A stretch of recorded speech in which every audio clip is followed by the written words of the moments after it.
You ever been like, oh, I'm not going in those mountains. I'm not going on that roller coaster. I'm not driving up that hill. You may have something called anxiety with elevation. I had that and it was horrible. I couldn't even get on a swing set sometimes without thinking I'm gonna have some kind of meltdown with my body. These kind of things are always imminent when you have these inner ear disorder problems, chronic eustachian tube dysfunction issues. It's hard to go out of town because you worry you're going to run into a mountain, and not literally, but you're going to run into some mountain range and it's going to elevate you around and you're going to feel just off balance and you're going to have this built up air pressure. I remember countless times, and this is not very safe by the way, driving out of town, going deep into elevation, driving through the mountains, having one hand on the steering wheel, one hand pinching my nose, and trying to just gasp for a sense of clarity in my ears. No one should live like that. And I did that for at least 2 years. Every time there was an obligation to go out of town, and I don't mean just obligation, for enjoyment, anything. It was always that inner built up anxiety, like, how am I going to react this time? I got sort of creative in the process, and I would buy these nasal sticks that they're just nasal sticks basically filled up with menthol. And I would use those as I drive to kind of help build up some clarity in my head, kind of give some breathing going. And then I would also sometimes bring menthol cough drops and have that as I drive up the mountain. These are little tactics that I think help me not just with like on the physical spectrum, but on the mental spectrum with anxiety. And they may not have even been helping, but it gave me that sense of I think it might help, so therefore my anxiety went down. It's just one of those things that makes it incredibly inconvenient to go enjoy travel related experiences. It got to the point where it was like the more people in my car, the more anxiety I felt. Simply because I just thought if I needed to rearrange how I do things, or if I felt a certain way, I didn't want to inconvenience others in the back or just make that experience for them a worry of some moment. And I think a lot of you are living like this and you're just not sure if everyone else is living the same way. Well, I have news for you. When you have inner ear disorder problems and you have eustachian tube dysfunction issues and tinnitus, nothing worse than driving down the street with your ears ringing. You're trying to drive people safely somewhere and you've got the car radio on, so you're trying to do things and mellow yourself out. I have a few little tactics that you can do. And first of all, I think this video in itself, it's going to help settle some of those anxieties that you all feel right now. You're not alone in this experience. It's not just elevation that bothers you. It's not just like, oh, I'm sensitive to elevation. That means that I definitely can't do plane rides. That means I definitely can't drive up hills. It's not really so much that. It's that anxiety that's making you feel these pre-symptoms. And then you already embody that anxiety. So then obviously when you do those other things, and of course elevation is going to be less enjoyable because you're going to go through this experience with not as much airflow and not as much clarity in your head. So it's just going to it's going to tie the elevation problem on top of the anxiety and make it seem like, oh, I just have a problem with elevation.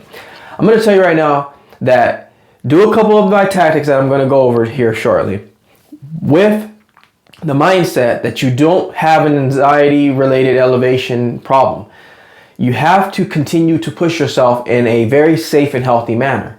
I continue to drive down those roads. I continue to go in those mountains. I continue to get on that plane. And with enough time of doing that repetitiously, it actually just faded away. Some would say, well, if you have a problem and you feel like that, avoid it. But I submit to you that that's not always the best answer. You got to make yourself uncomfortable when you've created this scab of this problem that is not even really real in itself. You have to challenge it in a way where you don't buy into it, you're not owning it, and you're not signing yourself for it, and you continuously press yourself to do those things, you'll start to diminish some of those anxieties that you feel.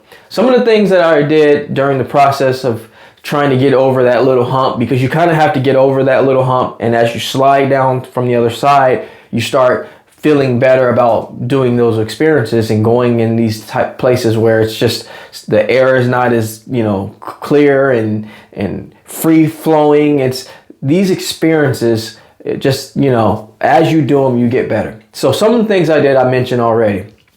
I bought a nasal stick. There's a lot on the market right now. When I first started doing it, it was probably only one brand out on the market. I think there's one called the Boom Boom stick. Just Google it. You'll know exactly what I'm talking about. It sounds crazy saying that right now, but you'll see it. It's a very good, safe, natural, menthol filled with other very key and safe ingredients that you can literally just put in your nasal passages, and that'll kind of help you to start to breathe. Because when you have something sitting right here in your nose, you're going to kind of naturally breathe. So you need to breathe. One of the things that we struggle with is when we feel this anxiety, we actually forget to breathe successfully, and therefore we start shallow breathing and not really getting that good airflow. So this is going to actually make you perpetuate that sense of, oh, I need to start breathing. So you're going to do it naturally. Just like when you do a cold plunge, you actually start breathing naturally. And so it actually makes your body feel better. It starts moving the blood around, and it starts to help you heal some of those key areas that are bothering you. So some of the things that I recommend if you're about to take a trip or you're about to drive somewhere or go into elevation is get your nasal stick. That's going to help. I recommend before you leave taking a pretty cold shower if you can stomach it, of course.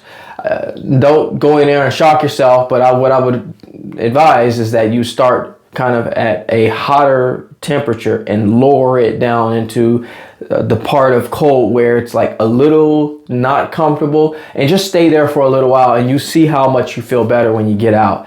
And just challenge yourself a little bit, but of course push that. Well, mine goes up and down. I'm saying it like everybody's shower works that way, but go up if you feel a little hot or cold. You want a little hot, you can adjust.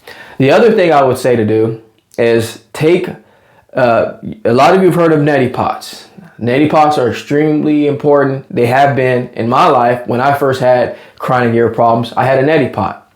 What I would do is I'll do a nasal flush with the neti pot right before I leave, so that way I know I got pretty clean nasal passages. And you want to do it with saline. There's different ways you can kind of put a concoction together, but I always just use natural saline, put it in some lukewarm water, and do the neti pot. For those of you that aren't inclined to what that is or what I'm even talking about, I'll link a video about the neti pot in the description of one that I've done in the past, and I'll show you, and you'll be able to kind of watch and see, well, what is that?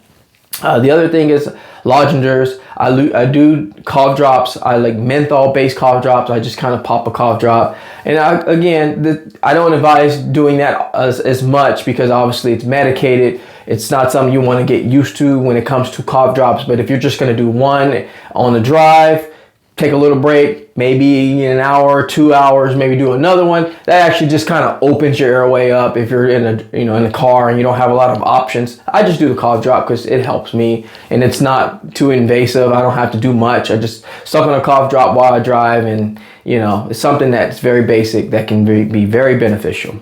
Then I also advise this. Don't try to push yourself to the point of the travel trip. I'm speaking to if you're driving. Don't try to push yourself and run through that experience of driving, trying to hurry up and get somewhere because you're like, oh, I need to rush through. I would stop, take some stops, get out, stretch your neck, I always do these, pull down on the neck, get some good stretches in, and just tell whoever's in the vehicle with you, hey, be transparent. I was never transparent, but I realized that actually hurt the situation more. Be transparent. Just tell them, hey, I'm just going through some stuff. I might need to stop. And people in the car, whoever is with you, loved ones, friends, family, they'll understand. Just invite support into your circle a little bit more than I did, which made it worse. I was sitting there driving and doing the Valsalva maneuver, and I have people kind of looking at me through the mirror in the back, kind of like, we're going to be okay here, and I never really let anyone in. So these are just some very simple tactics. At the end of the day, it's all going to be in here. You're going to be just fine. It's just an uncomfortable experience that you're expressing outwardly, and it's going to all heal in time, but you got to control this so that way this can lead this. I hope this video was very helpful for you. If it was, please take time to subscribe to the channel. I try to bring content as often as possible. But in the meantime, I'm going to step out of the Jaye Wellness Studio and leave you in good hands with this video. Like anything else, folks, we're here to simply go back to the basics. Take care, everybody, and I will catch you in the next video.